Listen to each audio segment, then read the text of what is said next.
Olá, seja bem-vindo ao canal Ser Mestre e Ser Doutor.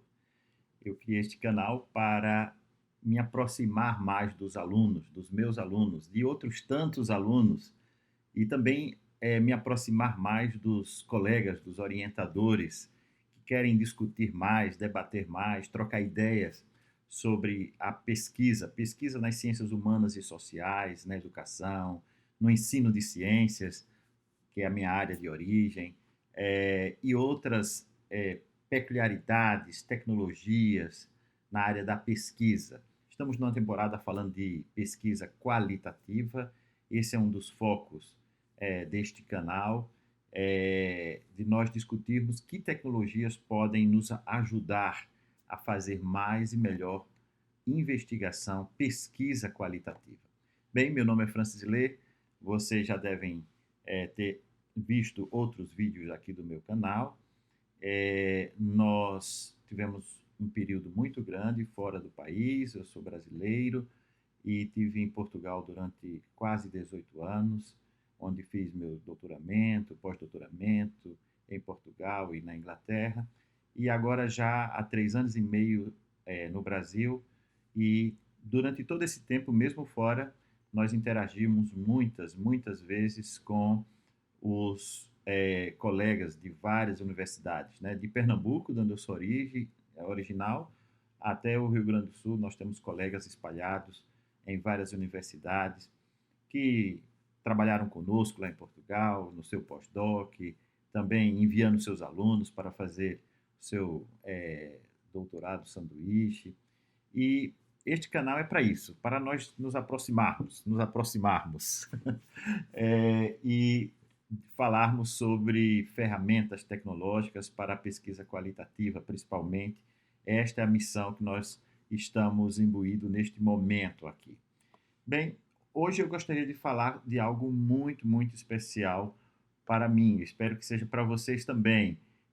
Comentem aí, aí nos comentários deste vídeo se este assunto é um assunto interessante realmente para você, né? Como você viu na chamada, quando começa a análise qualitativa?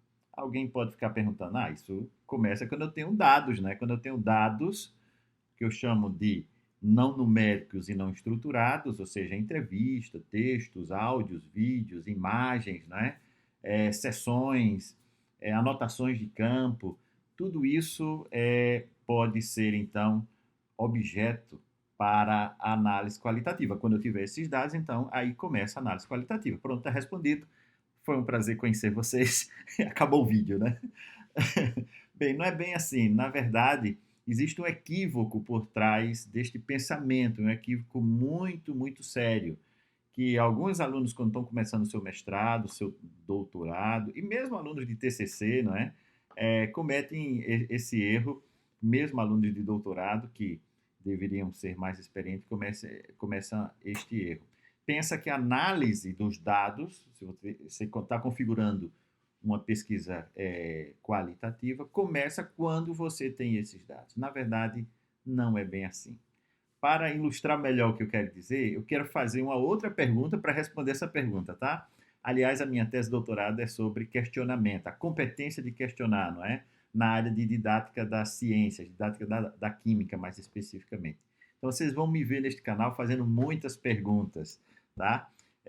Então, que outra pergunta nós poderíamos fazer para discutir isto, não é? Quando é que começa a análise qualitativa? Não é, eu já posso garantir para vocês que a análise qualitativa, vou repetir isso aqui nesta câmera, a análise qualitativa não começa quando você tem os dados, tá? Esta aí você vai executar a análise, mas a análise começa muito antes. Bem, mas eu preciso fazer uma outra pergunta para responder esta pergunta. Quais são as partes ou etapas de uma pesquisa, especialmente a pesquisa qualitativa? É uma pergunta mais genérica, né? Tanto serviria para as pesquisas de natureza qualitativa, ou epistemologicamente interpretativista, por exemplo, como serviria esta pergunta para uma investigação hipotético-dedutiva, né, de uma epistemologia hipotético-dedutiva de natureza quantitativa ou mesmo mista, tá? Eu gravei um outro vídeo, está aqui no canal, vocês podem procurar, que eu falo de várias etapas e vários modelos, né, de pesquisas que são cíclicos e que uns têm 3 partes, outros têm 9 partes, 10 partes, e eu comentei com vocês, inclusive, sobre uma ferramenta que nós criamos, uma ferramenta tecnológica, que esse canal pretende mostrar justamente que ferramentas tecnológicas vocês podem utilizar para acelerar, para resolver e acelerar o seu processo de análise de dados, de fazer pesquisa de forma eficiente, como se faz nas melhores universidades do mundo. Essa pergunta eu resumi aqui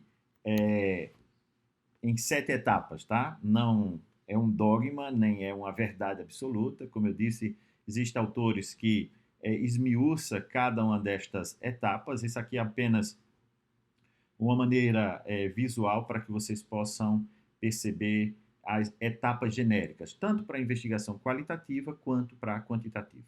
Mas para responder à pergunta deste vídeo, que é quando começa a análise qualitativa, eu preciso refletir um pouco sobre estas etapas para justamente desmistificar aquela pressuposição inicial, né, que eu estou tentando desmistificar aqui, que a análise qualitativa só começa quando eu tenho dados. Na verdade, a análise qualitativa, na minha opinião, começa desde aqui, quando eu estou desenhando o projeto ou desenhando a problemática, não é? O que a gente chama de questões de pesquisa e objetivos. Bem, questões de pesquisa ou o problema de pesquisa ou a problemática, que esta seria a primeira etapa, é uma etapa comum para a investigação qualitativa e quantitativa. Bem, é neste exato momento que a análise de dados começa, tá? Porque existem muitas questões de pesquisas que pedem, quase que puxam, né? Assim, uma epistemologia mais interpretativista. Outras perguntas, e aí vai pedir uma hipótese, por exemplo, vai pedir uma epistemologia mais hipotético-dedutiva num desenho mais de natureza quantitativa. Então, a análise dos dados começa aqui. Se eu não definir qual é o meu processo de análise, que seja coerente com as minhas questões de investigação ou minhas questões de pesquisa, só um aviso importante. Eu falo pesquisa e investigação como sinônimos aqui, tá? Lá em Portugal nós usamos geralmente a expressão investigação. No Brasil, como sou brasileiro, usamos mais pesquisa. É normal isso, tá? Então, entendam pesquisa e investigação. O tempo todo vou estar revezando esses dois termos, mas entendam esses dois termos como sinônimo. Bem, mas vamos voltar aqui às nossas etapas. Então, quando eu penso já nessa primeira etapa, essa primeira etapa ela já aponta para um tipo de análise de dados, ok? Só vou deixar isso por enquanto, eu vou aprofundar mais esse argumento. Depois eu tenho uma segunda etapa, que é revisão da literatura, fundamentação teórica. Existe aqui um motivo para eu gravar um outro vídeo, que é esse movimento pendular, não é? Entre a formulação ou a formação do problema e a revisão da literatura, né? Toda vez que eu vou na literatura, eu leio mais sobre aquela temática, eu refino o meu problema. Isso é um movimento pendular que pode durar algum tempo, pode durar meses. O estudante de mestrado, doutorado, que não gasta tempo, vocês vão me ver isso, eu repetindo isso em vários vídeos, porque isso é transversal a todas essas etapas, embora que neste canal nós queremos nos concentrar muito em tecnologias, na análise de dados e na análise de dados, especialmente na investigação qualitativa. Esta etapa aqui é muito importante para que as coisas se resolvam mais adiante, tá? É importante que vocês percebam isso, tá? Então, quando eu tenho aqui uma definição do problema e depois vou para a terceira etapa, desenho de pesquisa e a metodologia, depois a recolha de dados, né? Numa quarta etapa, quinta etapa, eu tenho a análise de dados. Essa análise de dados, ela tem que ser preconizada já aqui, entende? anteriormente, quando eu falo no desenho da pesquisa, e o tipo de dados que eu vou recolher. Ora, se a minha pergunta de investigação, se minha questão de investigação, meus objetivos, elas pedem dados não numéricos e não estruturados, então essa recolha esse tipo de dados vai influenciar o meu desenho de pesquisa, que vai influenciar naturalmente o tipo de análise, tá? Então, nesta fase aqui, que eu estou definindo no meu projeto, por exemplo, inicialmente, o desenho de pesquisa, eu preciso ter noção mínima sobre os tipos de análise de dados qualitativos. E este canal está aqui para lhe ajudar um pouco sobre isso, tá? De maneira bem aprofundada e de maneira bem benevolente. Eu confesso que eu estou gravando esse canal também para os meus alunos. E eu vou receitar muitos dos meus próprios vídeos para os meus alunos, dizendo, olha, assista o vídeo tal, e lá vocês vão ter uma explicação sobre isso, sobre aquilo, porque em algum momento os conteúdos acabam se tornando repetitivos, embora que na pesquisa nós sempre temos avanços, nós sempre temos novidades, novas formas de fazer mais e melhor as mesmas coisas, tá bem? Ou os resultados que nós desejamos, né, em termos de análise de dados. Veja, então, eu espero que tenha convencido vocês de que a análise de dados na investigação qualitativa não começa aqui. Não começa quando você tem os dados. Aí, você já deve ter pensado previamente um conjunto de coisas muito importantes. Que conjunto de coisas são essas, não é? E quando é que eu começo realmente a análise? Bem, você começa a análise quando você define o problema, quando você define o projeto, o desenho de pesquisa, aí você tem que pensar no tipo de análise. Atenção você que está começando o mestrado, começando o doutorado e está se metendo aí nessas questões de pesquisas qualitativas, tá? É necessário estudar um pouco sobre análise de conteúdo, análise de discurso, análise textual, não é? Análise framework, teoria fundamentada, que tipo de análise vai servir mais? Análise do discurso do sujeito coletivo, né? O pessoal da saúde aí gosta muito do casal Lefebvre, né? Então, vocês têm diversas opções, análises semânticas. Qual é o tipo de análise que harmoniza, que é coerente? Bem, quando a gente fala em coerência, aí é que a porca torce o rabo. Bem, em 2014, juntamente com os colegas ali em Portugal, nós escrevemos este livro, em um dos capítulos do livro, né, nós fomos organizadores, tem aqui vários capítulos de pessoas muito importantes, depois vocês podem ter acesso a esse livro. E nesse último capítulo nós falamos de uma matriz, que chamamos na altura de Matriz de Coerência Interna Geral da Investigação, tá? A famosa MCI-1, porque tem a MCI-2 e a MCI-3 que eu falo também neste mesmo capítulo. Esta matriz de coerência interna, na época, nós sugerimos para o leitor fazer uma tabela simples, né, com 5 colunas, onde a primeira coluna tem as questões de investigação, a segunda coluna, os objetivos da investigação. Por que questões e objetivos? Porque elas são genéricas, tanto dá para investigação qualitativa, quantitativa ou mista, tá? Claro, na investigação qualitativa você não vai definir hipótese. Por que a gente não colocou uma coluna de hipótese? Porque é algo muito específico para a investigação quantitativa, quem vai fazer teste de hipótese, etc. Ah, mas eu tenho um livro de metodologia da década de 80, de 90, que é sobre investigação qualitativa, que lá fala de hipótese. É verdade, a investigação qualitativa tem se tornando mais especialista, e o uso dos termos, não é? Nós, por exemplo, na investigação qualitativa, nós evitamos o termo significativo, né? Podemos ver que isso é significativo, né? Por quê? Porque isso conota algo estatístico muito específico, né? Que é o nível de significância. E aí a gente usa outros sinônimos, tá?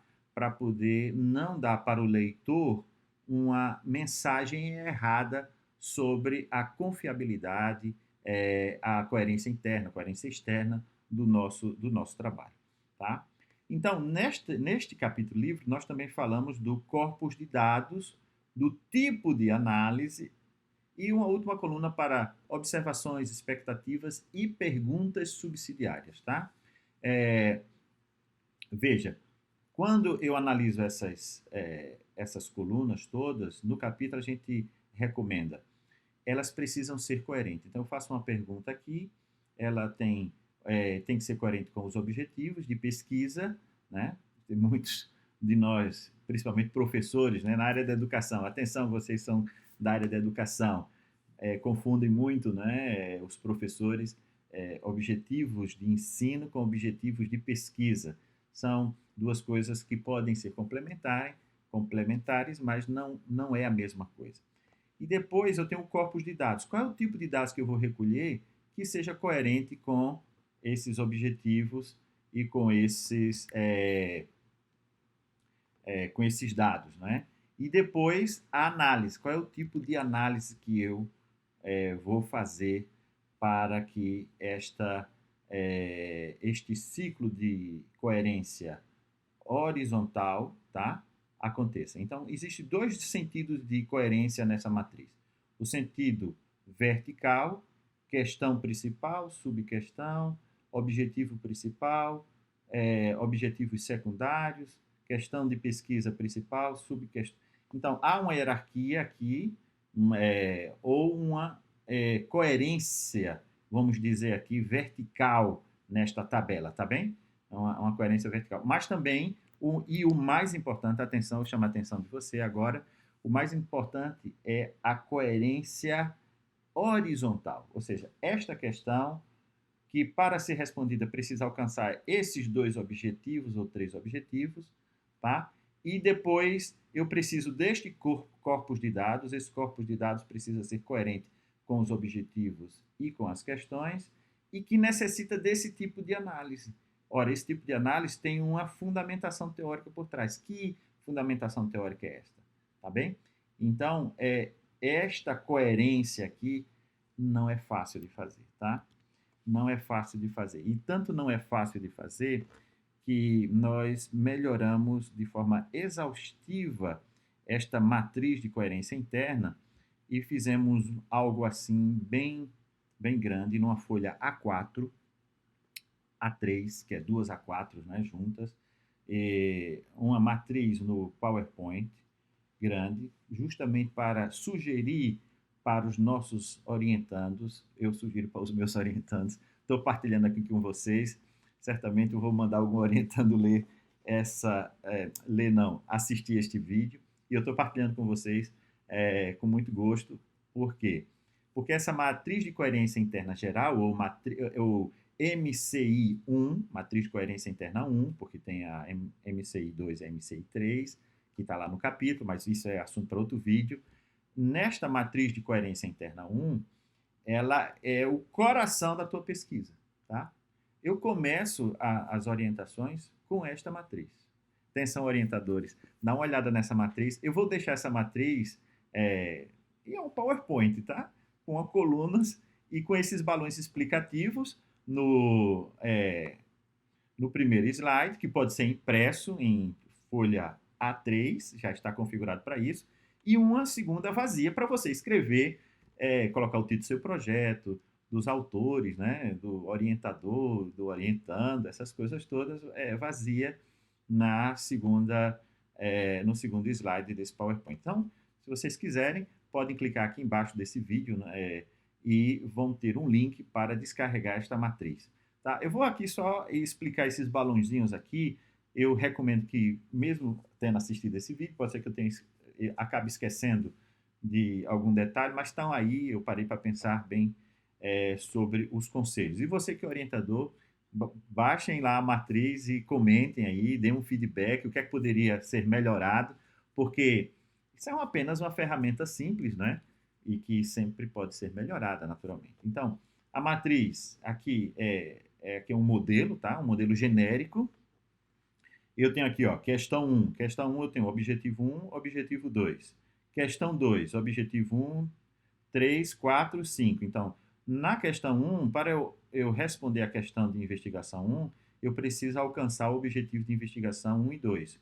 Para alcançar, que é o principal, geralmente, coloco lá, Depois, para responder a questão de investigação 2, eu preciso alcançar o objetivo 3, 4 e 5. E para alcançar o 3, eu só preciso alcançar ou atender os objetivos, é, aqui, um único objetivo, que é o objetivo 6, por exemplo, tá?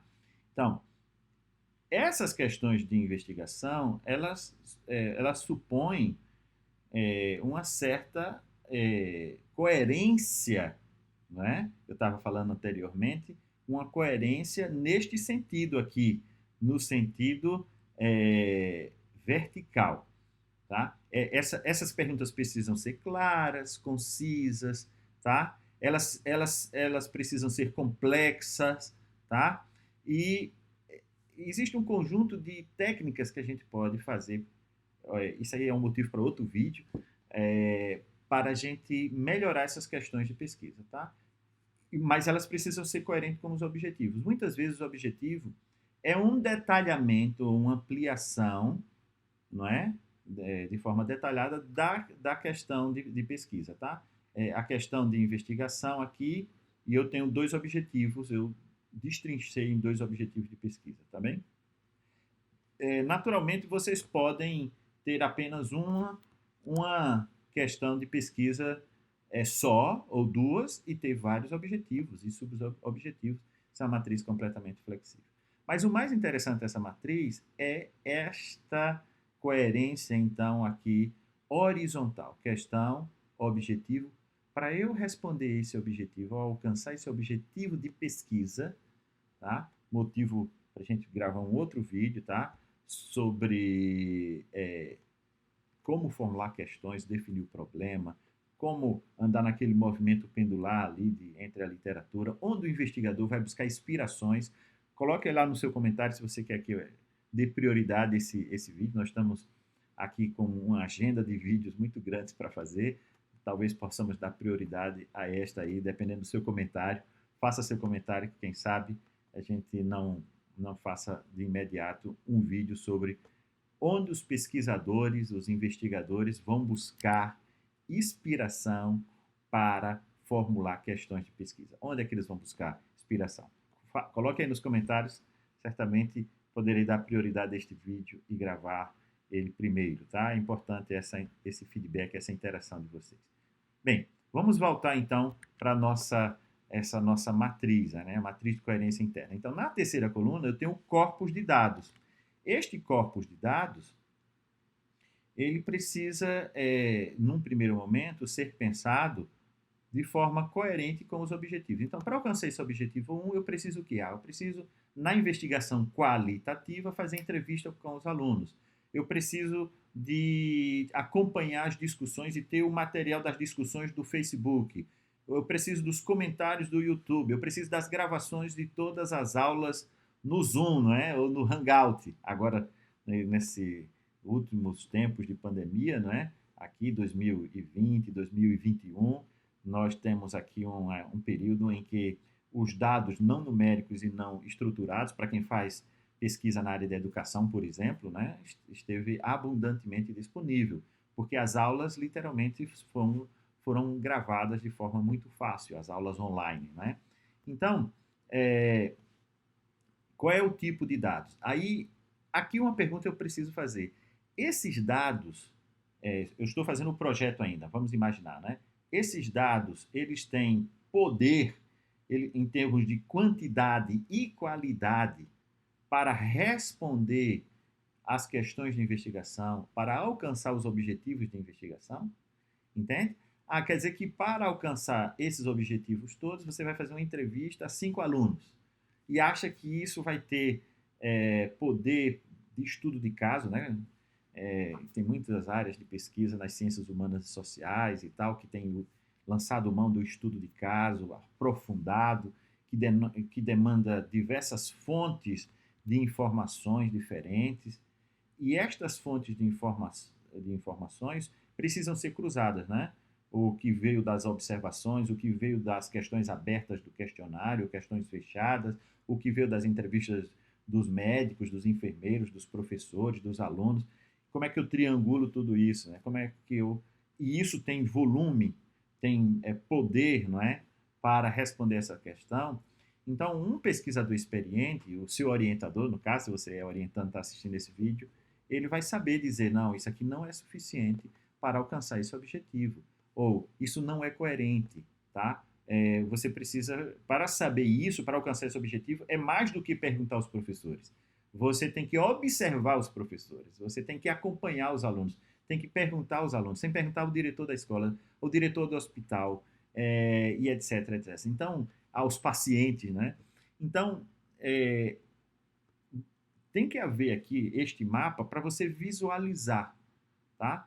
Quando você faz isso em texto corrido, que é válido também, naturalmente, isso depois pode ser transformado num texto explicativo, eu recomendo essa matriz vividamente, tá? Quando a gente pede, eu pelo menos quando eu peço para os meus alunos colocarem numa matriz, como se eu estivesse fazendo um raio-x, né? Então a gente consegue perceber rapidamente as incoerências, né? Bem, a quarta coluna é o tipo de análise, tá? Previstas ou aplicadas. Você está no meio ou no final do seu processo, essa matriz também é útil, tá? Atenção, você que está no meio, está assistindo esse vídeo, né? Quem sabe justamente porque viu o título, quando começa a análise qualitativa e agora você vai começar a sua análise qualitativa, você está do meio para o final, não é? Da sua dissertação de mestrado, da sua tese de doutorado. Eu recomendo, a análise começa com isto aqui, com a matriz, isso mesmo, com a matriz de coerência interna geral. Então, mesmo que você não tenha feito isso antes, você pode fazer agora. Se você está começando, você faz nessa quarta coluna, tipo de análise, uma previsão. Qual é a sua previsão de tipo de análise? Ora, para fazer uma previsão do tipo de análise, isso implica você ler minimamente, conhecer minimamente os tipos de análise, né? Nada como uma boa consulta com o orientador para atalhar leituras e caminhos, né? Não, eu acho que isso aqui é uma análise de conteúdo. Não, isso aqui é análise de discurso. Então, isso aqui é análise textual discursiva. Ou isso aqui é uma análise framework. Análise framework, só para desmistificar aí o termo em inglês, é uma variante da análise de conteúdo, tá? Não, isso aqui é teoria fundamentada. Vamos seguir os passos. Teoria fundamentada tanto é uma teoria como é também uma técnica, ao mesmo tempo para fazer análise, né? Em resumo, mesmo que você esteja no meio ou mesmo no final do seu processo de análise de dados, da sua dissertação de mestrado, da sua tese de doutorado, é muito importante que você preencha, então, a matriz de coerência interna, tá? Para preencher a matriz de coerência interna, no início do processo, você precisa estudar de forma aprofundada os tipos de análise qualitativa, tá? Bem, eu gostaria de recomendar vividamente. Esta matriz vai estar disponível. É algo bem simples. Nestes balõezinhos aqui embaixo, né? Depois vocês vão ter o texto ampliado e poderão ver aí as minhas sugestões em cada coluna dessa. Nesta última coluna é a coluna de observações, expectativas e perguntas subsidiárias. E esta coluna parece que é como se fosse um depósito não só de observações, expectativas. Essas perguntas subsidiárias, muitas vezes, são aquelas perguntas que a gente vai fazer dentro do próprio instrumento, tá? Então, eu quero fazer uma pergunta dentro do guia de entrevista. Sim, quando você faz a pesquisa, você que está começando, quando você faz uma pesquisa qualitativa e vai fazer a entrevista, você prepara um guia, você valida o guia de entrevista. Este guia tem que ter as sessões, tem que ter uma legitimação, tem processos de validação. Eu recomendo. Também é um assunto para outro vídeo, né? Como preparar uma entrevista na investigação qualitativa, e como analisar esses dados, como fazer transcrições. Tem muita coisa para nós falarmos ainda na investigação qualitativa. Mas esta matriz não é só para investigação qualitativa, não é? Tanto para quantitativa como qualitativa, mas nesta última coluna você pode então fazer perguntas subsidiárias, são pequenos lembretes, não esquecer de, na entrevista, perguntar sobre tal coisa. Bem, se eu tivesse que dar um conselho bem rápido, o único sobre entrevista, quem for fazer entrevista ou quem já fez entrevista, você não pode. Os grandes entrevistadores, sejam jornalistas, sejam pesquisadores na investigação qualitativa, nunca esquecem de perguntar o porquê, tá? Se você não sabe nada de entrevista e souber apenas isso, fez lá umas perguntas, mas sempre insisto no porquê com o seu entrevistado, então você tem uma ferramenta poderosa, porque o porquê implica um pedido de explicação, de aprofundamento no discurso, e isso vai ajudar na significância, né, da sua análise, na sua análise de dados. Bem, é isso.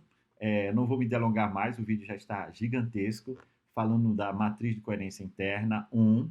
Aqui nós temos a matriz vazia, para você colocar o título do seu projeto, o nome dos autores, do orientador, e preencher. Lembre-se da coerência vertical e da coerência horizontal. É importantíssimo isso. E na hora que vocês estiverem preenchendo aqui as questões dos objetivos, lembre-se das palavras mais importantes que estão no título. Por isso que a gente coloca o título logo ali, tá? Para ela ficar sempre presente. Muitas vezes eu tenho o título que tem umas palavras-chave que não aparecem nos objetivos. Parece um absurdo isso. Estou dizendo, para mim, estou dizendo o tempo todo coisas óbvias, mas não são tão óbvias assim, tá? Os meus quase 20 anos de orientador me dizem isso. E como pesquisador também. Muitas vezes a gente coloca uma coisa no título e essa coisa não aparece na pesquisa, não é? E desde as questões e dos objetivos e tal. Então, é muito importante que se preencha a matriz de coerência interna, que ela seja coerente horizontalmente, verticalmente e coerente também com o título, com as palavras-chave do título. Quais são as palavras mais importantes do título? Qual é o significado delas? Eu costumo dizer que elas precisam ser pesadas e medidas, cada palavra do título, né? Porque ela expressa um conjunto de teorias, de métodos, de problemas, de significados que você vai tratar durante a sua pesquisa. Para você não prometer uma coisa que está no título e depois não está na pesquisa, ou coisas que está na pesquisa e deveriam estar no título não estão. Então, coerência vertical, horizontal, coerência com o título, coerência com todas as etapas, tá? Claro, a matriz de coerência interna 2, que nós vamos falar em outro vídeo, e 3, são outros aspectos, mas que aprofunda a coerência nas diversas fases do processo de investigação, que como nós falamos desde o início deste vídeo. Bem, é isso. Muito obrigado pela sua atenção. Se você esteve conosco até este finalzinho, dê o seu like, tá? Se inscreva no canal, nós vamos fazer outros vídeos. Eu faço os vídeos como se estivesse fazendo para os meus próprios alunos. Se for útil para os seus orientandos, melhor, não é? Economizamos tempo, né? O meu e o seu, para que eles possam estar bem antenados e possamos fazer mais e melhor pesquisa. E lembre-se, ser mestre e ser doutor é desenvolver competências plenas de um mestre e de um doutor.